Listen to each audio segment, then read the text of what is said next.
ఐటీలో ఎంట్రీ కావాలా? Trainee software engineer గా అజా కోడింగ్ ట్యూటర్ లో 2 వీక్స్ ట్రయల్ పీరియడ్ లో వెంటనే చేరండి.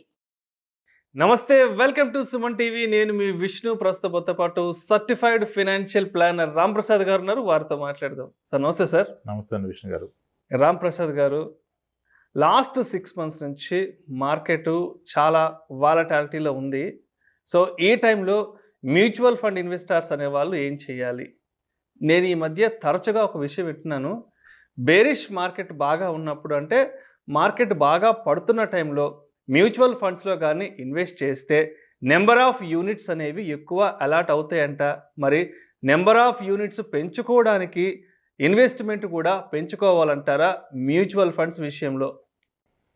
సో మ్యూచువల్ ఫండ్స్లో ఎస్, డెఫినెట్గా మార్కెట్ పడితే any equity product will well. అది ఈక్విటీ ప్రోడక్ట్ స్టాక్ అయినా, ఈటీఎఫ్ అయినా, ఇండెక్స్ ఫండ్ అయినా, మ్యూచువల్ ఫండ్ అయినా, అండర్లయింగ్ అసెట్ ఈక్విటీ కనుక డెఫినెట్గా పడిపోతుంది. ఎస్, ఫస్ట్ మీరు అడిగినట్లుగా ఇలా పడినప్పుడు ఇన్వెస్టర్ ఏం చేయాలి అంటే, ఇలా పడినప్పుడు ఇన్వెస్టర్ ఆయన ఇప్పటివరకు ఏం చేస్తాడో అదే చేయాలి. కొత్తగా ఏం చేసే ప్రయత్నాలు చేయకూడదు, ఎటువంటి కొత్త ప్రయత్నం చేయకూడదు. అయితే ఇక్కడ అందరూ గట్టిగా మిస్లీడ్ అవుతుంది ఏంటంటే, మార్కెట్ పడ్డ ప్రతిసారి మీరు ఎక్కువగా కొనుక్కోండి, ఎక్కువ అమౌంట్ ఇన్వెస్ట్ చేయండి, లోలో వచ్చేస్తుందని చెప్తున్నారు, డిస్కౌంట్లో వస్తుందని చెప్తున్నారు. అది ఫాలో అవుతున్నారు. కానీ లోలో వస్తుంది, మార్కెట్ పడింది, కానీ ఇక్కడతో పడటం ఆగిపోయిందని ఎవరికి తెలియదు కదా. ఇప్పుడు ఒక 10 లక్షలు తీసుకొచ్చి పెట్టాను, తగ్గింది కదా, ఇది రైట్ టైం అని. మళ్ళా పడితే మళ్ళీ నేను ఇంకో 10 లక్షలు తేగలనా?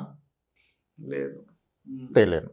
సో మార్కెట్ పడుతుందనేది నిజం, కానీ ఇక్కడతో పడటం ఆగిపోయిందా? ఇక్కడితో పడటం ఆగిపోయిందని క్లియర్గా తెలిస్తే మీరు ఇక్కడ పెట్టేసుకోవచ్చు. సో అది మనకు తెలియదు. ఫస్ట్ పాయింట్ నెంబర్ 1, మనకు తెలియదు మార్కెట్ ఇది లోనా, ఇంకా ఫర్దర్ లో వెళ్తుందా. ఇంకా ఫర్దర్ లో వెళ్తే ఇప్పుడు పెట్టడం తప్పు. అయితే మీరు అన్నట్టుగా మార్కెట్ పడుతున్నప్పుడు మనకు వస్తున్న నెంబర్ ఆఫ్ యూనిట్స్ పెరుగుతాయి. బంగారాన్ని ఎలాగైతే ధర తక్కువ ఉన్నప్పుడు కొనుక్కుంటే ఎక్కువ బంగారం వస్తుందో సేమ్ అమౌంట్కి, మ్యూచువల్ ఫండ్లో కూడా మీరు ధర తక్కువగా ఉన్నప్పుడు మార్కెట్ పడ్డప్పుడు కొంటే సేమ్ అమౌంట్కి నెంబర్ ఆఫ్ యూనిట్స్ ఎక్కువ వస్తాయి. మీరు మ్యూచువల్ ఫండ్ పెట్టుబడి పెట్టినట్లయితే మీకు పర్మనెంట్ అనేది నెంబర్ ఆఫ్ యూనిట్స్ అనేవి కాదు, నెట్ అసెట్ వాల్యూ కాదు. మీకు వచ్చిన యూనిట్స్ అనేవి పర్మనెంట్, అవి ఫిక్స్డ్గా ఉంటాయి. 10 తులాలు బంగారం కొంటే బంగారం 10 తులాలే ఉంటుంది, బంగారం రేటు పైకి కిందకి అవుతుంది. సిమిలర్లీ మ్యూచువల్ ఫండ్లో మీరు కొన్న యూనిట్స్ సేమ్ ఉంటాయి, వాటి యొక్క unit rate up and down అవుతుంది. అందుకనే ఎస్ఐపిని అంతగా ఎందుకు ప్రమోట్ చేస్తారు? సిస్టమాటిక్ ఇన్వెస్ట్మెంట్ ప్లాన్ ద్వారా పెడుతున్న వ్యక్తికి ఈ మార్కెట్ పడ్డప్పుడు ఆయన ఏది ఫాలో అవ్వకుండానే అతను కొంటున్న సేమ్ అమౌంట్కి నెంబర్ ఆఫ్ యూనిట్స్ ఎక్కువ వస్తాయి. నెంబర్ ఆఫ్ యూనిట్స్ అనేవి ఎక్కువ వస్తాయి అంటున్నారు. అంటే కొత్తగా ఆ రోజు పెట్టే ఇన్వెస్టర్స్కి ఎక్కువ వస్తాయా? ఆల్రెడీ ఎప్పటి నుంచో పెడుతున్న ఇన్వెస్టర్స్కి, ఎగ్జిస్టింగ్ ఇన్వెస్టర్స్కి యూనిట్స్ ఎక్కువ వస్తాయి అంటారా? ఇప్పుడు యూనిట్స్ అనేవి మీరు కొన్న రోజే ఫిక్స్ అండి, అవి ఇంకా మారవు. ఓకే, మీరు 10 తులాల బంగారం కొంటే బంగారం రేటు పెరిగినా తగ్గినా ఏమైనా మీది 10 తులాల బంగారం ఎలా ఉంటుందో, మ్యూచువల్ ఫండ్లో మీరు ఒకసారి అంటూ కొంటే అది ఎస్ఐపి ద్వారా కానీ లంసమ్ ద్వారా కానీ మీకు వచ్చింది 100 యూనిట్స్. 100 ఏళ్ళైనా మీకు 100 యూనిట్సే ఉంటాయి, 10 ఏళ్ళైనా 100 యూనిట్సే ఉంటాయి. కానీ ఆ యూనిట్ యొక్క ధర పెరుగుతుంది కదా, ఎన్ఏవి, నెట్ అసెట్ వాల్యూ పెరుగుతుంది. దానివలన మీరు కొన్నాక ఇంకా అది పర్మనెంట్. వాట్ ఎవర్ రేటు పెరగటం తగ్గటం అనేది, దానివల్ల మీకు వచ్చే లాస్ అనేది అది పేపర్ లాసే. యాక్చువల్ లాస్ ఎక్కడిది? ఓకే, ఇప్పుడు గోల్డ్ కోవిడ్ టైంలో 56,000కి వెళ్ళిపోయింది, లేదా గ్రామ్ 5,600కి వెళ్ళిపోయింది. పొలమని కొనేసాం, తర్వాత అది మళ్ళీ 4,400 కూడా వచ్చింది. అంటే క్రమంలో 30% లాస్ వచ్చింది.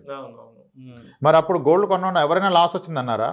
అనలేదు. ఎందుకంటే అతని లాజిక్ ఒకటే, నేను కొన్నది 20 గ్రాములు, నాకు 20 గ్రాములు ఉంది, నాకు లాస్ ఎక్కడిది? సేమ్ మ్యూచువల్ ఫండ్లో కూడా మీరు అన్ని యూనిట్సే ఉన్నాయి కదా, మీకు లాస్ ఎక్కడిది? ఈ తక్కువ రేటు ఉన్నప్పుడు అమ్ముకుంటే లాస్.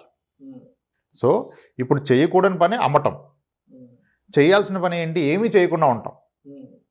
సో సమ్హౌ ఇప్పుడు యావరేజ్ చేయాలనే పదం నాకు అంతగా కరెక్ట్ అనిపించదు ఈక్విటీ మార్కెట్ విషయంలో. ఇప్పుడు ఇండెక్స్లు, ఈటీఎఫ్లు, small case baskets, number of blue chip stocks అన్నీ పడిపోయాయి కాబట్టి యావరేజ్ చేసుకోండి అని చెప్తున్నారు. అసలు యావరేజ్ చేయాలంటే ఏం కావాలి? ఫస్ట్ మనకి పైసలు కావాలి. మార్కెట్ పడిందని నాకు పైసలు ఎక్కడి నుంచి వస్తాయి? నా employer every month 1 lakh salary ఇచ్చేవాడు, ఈరోజు మార్కెట్ పడింది కదా 2 lakhs తీసుకొని ఇస్తాడా? ఇవ్వడు. సో కాబట్టి ఒకవేళ ఈ లాజిక్ నమ్మి యావరేజ్ చేయాలి, ఎడిషనల్ ఇన్వెస్ట్ చేయాలంటే ఇన్వెస్టర్ ఏం చేస్తాడు? అప్పు చేస్తాడు. అప్పు చేసి ఇన్వెస్ట్మెంట్ పెట్టద్దు కదా, అప్పు చేసి ఇన్వెస్ట్మెంట్ పెట్టకూడదు కదా. సో కాబట్టి యావరేజింగ్ అనేది తప్పు. మార్కెట్ హైలో ఉంది, లోలో ఉన్నది అనే పదం కూడా తప్పే.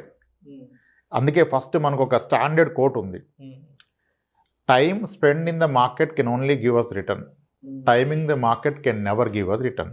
మీరు లోలో ఉంది హైలో ఉందని మాట్లాడటం మొదలు పెడితే nothing but your timing the market. మార్కెట్ని టైమింగ్ చేయటం అనేది అది పాసిబుల్ కాదు. ఇప్పుడు 15 రోజుల క్రితం కనుక మార్కెట్ పడిందని యావరేజ్ చేసుకుని ఉంటే ఇప్పుడు ఆయన పరిస్థితి ఏంటి? మళ్ళీ పడింది కదా, ఇప్పుడు మళ్ళీ యావరేజ్ చేయడం డబ్బులు ఎక్కడి నుంచి వస్తాయి ఆయనకి? సో అందుకనే మొదటి నుంచి మన ప్రతి వీడియోలో నేను చెప్తుంది ఒకటే విషయం, మీ ఆబ్జెక్టివ్ ఆఫ్ ఇన్వెస్ట్మెంట్ ఏంటి, మీరు ఎందుకు పెడుతున్నారు? జూన్లో స్కూల్ ఫీజు కట్టే వ్యక్తి ఆ డబ్బులు కనుక పిల్లల స్కూల్ ఫీజు జూన్ జూలైలో కట్టాల్సిన వ్యక్తి ఈరోజు మార్కెట్లో పెడితే పరిస్థితి ఏంటి? మ్యూచువల్ ఫండ్లో పెడితే పరిస్థితి ఏంటి? కట్టలేడు. కానీ ఇప్పుడు పిల్లోడు వచ్చి 8th క్లాస్ చదువుతున్నాడు, అతని గ్రాడ్యుయేషన్కి 2028లో కట్టాలి ఫీజు, ఆయనకి ఇబ్బంది లేదు కదా. ఆయన 10 లక్షలు పెట్టాడు మ్యూచువల్ ఫండ్ స్టాక్స్, అది 7 లక్షలు అయిపోయింది. ప్రాబ్లం ఏంటి? 2028 నాటికైతే మార్కెట్ పైకి వస్తుంది, తప్పకుండా వస్తుంది. సో అతనికి ప్రాబ్లం లేదు. ఇప్పుడు ఆబ్జెక్టివ్ ఆఫ్ ఇన్వెస్ట్మెంట్ క్లియర్ ఉంటే మీరు మార్కెట్లో ఏం చేయాలో తెలుస్తుంది. కానీ మనకి 80% ఆఫ్ ద ఇన్వెస్టర్స్ ఏంటి, objective is very simple, money make చేయాలి, లాభాలు రావాలనే పెడుతున్నారు. లాభాలు రావాలనేది ఆబ్జెక్టివ్ కాకూడదు. మీ ఏ అవసరానికి మీరు డబ్బు కూడబెడుతున్నారు అది ఎప్పుడు ఉందనే దాన్ని బట్టి మీకు ఫండ్స్. ఇప్పుడు మ్యూచువల్ ఫండ్స్ అంటే అందరం ఈక్విటీ మ్యూచువల్ ఫండ్స్ మాడుతున్నాం. మ్యూచువల్ ఫండ్స్లో పలు రకాలైన ఫండ్స్ ఉన్నాయి, over night funds, liquid funds, short duration funds. Over night fund అంటే ఏంటండి? ఓవర్ నైట్కి ఇన్వెస్ట్మెంట్ చేయొచ్చు మ్యూచువల్ ఫండ్లో. లిక్విడ్ ఫండ్ 1 వీక్కి 1 డేకి 1 మంత్కి liquid funds are ideal. Okay, ఇంత కాంప్లికేషన్ ఎందుకంటే మీకు 3 మంత్స్కి 4 మంత్స్కి అయితే ఫిక్స్డ్ డిపాజిట్ ఐడియల్ అండి. Bank fixed deposit 90 days is most ideal product for a 90 days investment. ఇప్పుడు కొన్ని బ్యాంక్స్ సేవింగ్స్ అకౌంట్ మీద 5.5 to 6 ఇస్తున్నాయి. అన్ని బ్యాంక్స్ కాదు, కొన్ని బ్యాంక్స్, ఐడిఎఫ్సి ఫస్ట్ లాంటి బ్యాంక్స్ ఇప్పుడు ఇస్తున్నాయి. సో లిక్విడ్ ఫండ్ కూడా 3.5 వేస్తుందండి, గొప్పగా ఏమి ఇవ్వట్లా. సో మీ అవసరం ఏంటో తెలిస్తే మీరు ఎక్కడ పెట్టాలో తెలుస్తుంది. ఇప్పుడు జూలైలో జూన్లో ఫీజు కట్టాల్సిన వ్యక్తి ఎక్కడ పెట్టాలి మనీని? ఖచ్చితంగా బ్యాంక్లోనే పెట్టాలి. బ్యాంక్లోనే పెట్టాలి. అత్యాసకెళ్ళి మార్కెట్ బాగా పెరుగుతుంది, ఈ స్టాక్ కొంటే డబుల్ అవుతుంది అంటే అది రివర్స్ కూడా అవుతుంది. అప్పుడు స్కూల్ ఫీజు కట్టలేరు కదా. నేను ఇప్పుడు మా అబ్బాయి స్కూల్కి వెళ్తున్నాడు, నేను కాలేజ్ ఫీజు కట్టడానికి డబ్బులు దాస్తున్నాను, 6 ఏళ్ళు 8 ఏళ్ళు టైం ఉందంటే మీరు ఎక్కడైనా పెట్టచ్చు. ఎస్, అంతేగాని మార్కెట్ పెరుగుతుంది నేను పెడితే వచ్చేస్తుంది. ఎస్, మ్యూచువల్ ఫండ్స్ కానీ స్టాక్ మార్కెట్స్ కానీ విత్ ఇన్ క్వార్టర్లో 30% పెరిగిన ఉన్నాయి, ఆ దాఖలాలు ఉన్నాయి. విత్ ఇన్ క్వార్టర్లో 30% పెరిగాయి. అన్ని స్కీమ్స్ 10 years ఓల్డ్ ఉన్న స్కీమ్స్ అన్ని బెస్ట్ క్వార్టర్ పర్ఫార్మెన్స్ చూస్తే మీరు మనీ కంట్రోల్కి వెళ్ళి విత్ ఇన్ క్వార్టర్లో 30% పెరిగాయి. సిమిలర్లీ వర్స్ట్ క్వార్టర్ చూస్తే విత్ ఇన్ క్వార్టర్లో 30% పడిపోయింది. మరి 3 నెలల్లో నాకు అవసరం ఉంటే నేను పెడితే 30% పడే అవకాశం కూడా ఉంది కదా. So it's has to be objective of investment should be right. మీరు యావరేజ్ చేయాలా, అమ్మాలా, కొనాలా? ఓకే, మ్యూచువల్ ఫండ్స్లో లాసులు రావండి, మ్యూచువల్ ఫండ్ లాస్ రాదు, ఇన్వెస్టరే లాస్ తెచ్చుకుంటాడు. ఎందుకు? యూనిట్స్ తగ్గితే లాస్. మీరు ఆ టైం ఇస్తే రాదు కదా. మీరు ఎందుకు పెట్టారో తెలిస్తే ఆ టైం తెలుస్తుంది మీకు. ఎందుకు పెట్టారో తెలియదు కనుక మీకు టైం తెలియదు, ఈ మార్కెట్కి రియాక్ట్ అవుతారు. మార్కెట్ పట్టడానికి ప్రతిరోజు ఒక కారణం ఉంటుంది కదా. ఇప్పుడు గత 3 ఏళ్ళుగా గ్లోబల్ పారామీటర్స్ చాలా కారణాలు అయిపోయినాయి. రీసెంట్గా లాస్ట్ 1 weekగా మనం రెపో రేట్లు పెంచాం, యూఎస్ ఫెడ్ రేట్లు పెంచింది. సో డాలర్ అంతా వెనక్కి వెళ్ళిపోతుంది, ఫారిన్ ఇన్వెస్టర్స్ అంతా అక్కడ ఫెడ్ రేట్లు పెరిగాయి కనుక హ్యాపీగా ఇక్కడ డబ్బులు తీసేస్తున్నారు. ఇది 6 నెలలుగా జరుగుతుంది, ఈ మధ్య కాస్త ఎక్కువగా జరుగుతుంది. అందుకని మార్కెట్ ఫాల్ కాస్త పెరిగింది. ఇది ఎప్పుడు రివర్స్ అవుతుందో మనకు తెలియదు. ఏ క్షణమైనా ఇది రివర్స్ అవ్వచ్చు, ఇంకా వర్స్ట్ అవ్వచ్చు. కానీ ఒక 6 ఏళ్ళు 8 ఏళ్ళు ఉంటానంటే ఇబ్బందే లేదు. 6 నెలలకు పైసలు కావాలంటే ఈ రోజే మొత్తం తీసేసుకొని వెళ్ళిపోవాలి. ఎందుకంటే 6 నెలల పరిస్థితి ఏముంటుందో తెలియదు మనకి. యావరేజింగ్ అనేది రాంగ్ కాన్సెప్ట్. మీకు ఎందుకు పెడుతున్నారు, మీకు ఎంత కావాలి, ఎప్పుడు కావాలి, దాన్ని బట్టి దానికి ఏ ఫండ్ అనేది. ఓకే, ఈక్విటీ అంటే ఎస్ రిస్కీ. మ్యూచువల్ ఫండ్స్ అంటే mutual funds are not only equity mutual funds, there are debt mutual funds. డెట్లో పలు రకాలు, ఓవర్ నైట్ ఉంది, లిక్విడ్ ఉంది, షార్ట్ డ్యూరేషన్ ఉంది, క్రెడిట్ రిస్క్ ఫండ్ ఉంది, కొన్ని థిమాటిక్ ఫండ్స్ ఉన్నాయి, డివిడెంట్ ఈల్డ్ ఫండ్స్ ఉన్నాయి. అందరం ఎంతో తల బాదుకొని ఏ స్టాక్స్ మంచి డివిడెంట్ ఇస్తాయని చేస్తున్నాం కదా, అవన్నీ కలిపి ఫామ్ చేసిందే డివిడెంట్ ఈల్డ్ ఫండ్. హ్యాపీగా బెస్ట్ డివిడెంట్ ఈల్డ్లో పెట్టేస్తారు, మీకు డివిడెంట్స్ వచ్చేస్తాయి టైమ్లీ. షరియా ఫండ్స్ అన్నాం, రిలీజియస్ ఇన్వెస్టర్స్కి షరియా ఫండ్స్ అన్నాం, thematic funds, international funds, country specific funds, Taiwan fund, China fund, ఇన్ని ఉన్నాయి. మీ ఆబ్జెక్టివ్ తెలిస్తే ఏది పట్టాలో తెలిస్తే అప్పుడు ఈ మిమ్మల్ని వర్రీలోకి తీసుకెళ్ళదు. అలా ప్లాన్ చేసుకోవాలి. మొత్తంగా మరి ఇప్పుడున్న ఈ మార్కెట్ కండిషన్స్లో కొత్తగా ఇన్వెస్ట్మెంట్ పెడదాం అనుకునే వాళ్ళకి, అదేవిధంగా ఆల్రెడీ ఎగ్జిస్టింగ్ ఇన్వెస్టర్స్కి మరి మీరు ఎటువంటి సూచనలు, సలహాలు తెలియజేస్తారు? ఎగ్జిస్టింగ్ ఇన్వెస్టర్స్ ఎందుకు పెట్టారో మీరు దానికోసమే పెట్టండి. మార్కెట్ పడిందని, పెరిగిందని మీరు ఎటువంటి రియాక్షన్ వద్దు. కొత్తగా వచ్చే వాళ్ళు ఎందుకు వస్తున్నారో తెలుసుకోండి ఫస్ట్. మీరు అందరికీ వచ్చాయని మనకు వస్తాయి అనుకోవద్దు. మ్యూచువల్ ఫండ్స్లో 3 ఏళ్ళు పెట్టాక నెగిటివ్ రిటర్న్ ఉన్న టైం చాలా ఉన్నాయి. లంసం పెడితే 5 ఏళ్ల తర్వాత కూడా నెగిటివ్ ఉంది. ఎస్ఐపి పెడితే కూడా 3 ఏళ్ల తర్వాత నెగిటివ్ రిటర్న్ ఉంది. సో మీకు 3 ఏళ్ళలో డబ్బులు కావాలని ఈక్విటీ మ్యూచువల్ ఫండ్లో పెడితే మాత్రం అది తప్పే.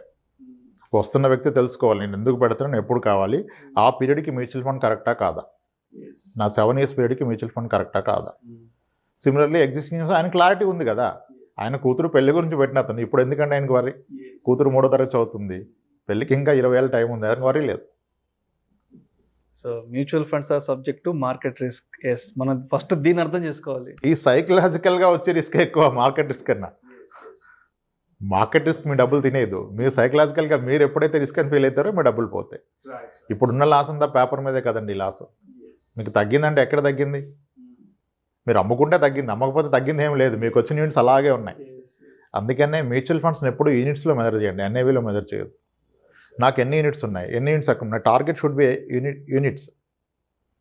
ఇప్పుడు వెరీ ఓల్డెస్ట్ ఫండ్స్ ఇప్పుడు గత 6 ఏళ్ల క్రితం, ఇంచుమించుగా 6 నెలల క్రితం మనం మాట్లాడాం. నిప్పాన్ ఇండియా గ్రోత్ ఫండ్ వచ్చేసి 1995లో స్టార్ట్ అయింది, 2300కి వెళ్ళిపోయింది అనేవని. ఇప్పుడు 800కి వచ్చేసింది. ₹1,00,000 పెడితే 2 కోట్ల 20 లక్షలు, 2 కోట్ల 30 లక్షలు అన్నాం, ఇప్పుడు 1,80,00,000కి వచ్చింది. కానీ నిజంగా అప్పటి నుంచి పెట్టినందుకు అదేం లాస్ కాదుగా. ₹1,00,000 పెట్టి 2 కోట్లు అయిన వ్యక్తి 1,80,00,000 అయినా లాస్ లేదు. కానీ మొన్న ఆ మాటలు విని పెట్టి ఎవరైతే మొన్న ₹1,00,000 పెట్టి అది కిందికి వెళ్ళిపోయింది 80,000కి, అతనికి loss. So objective should be clear అండి.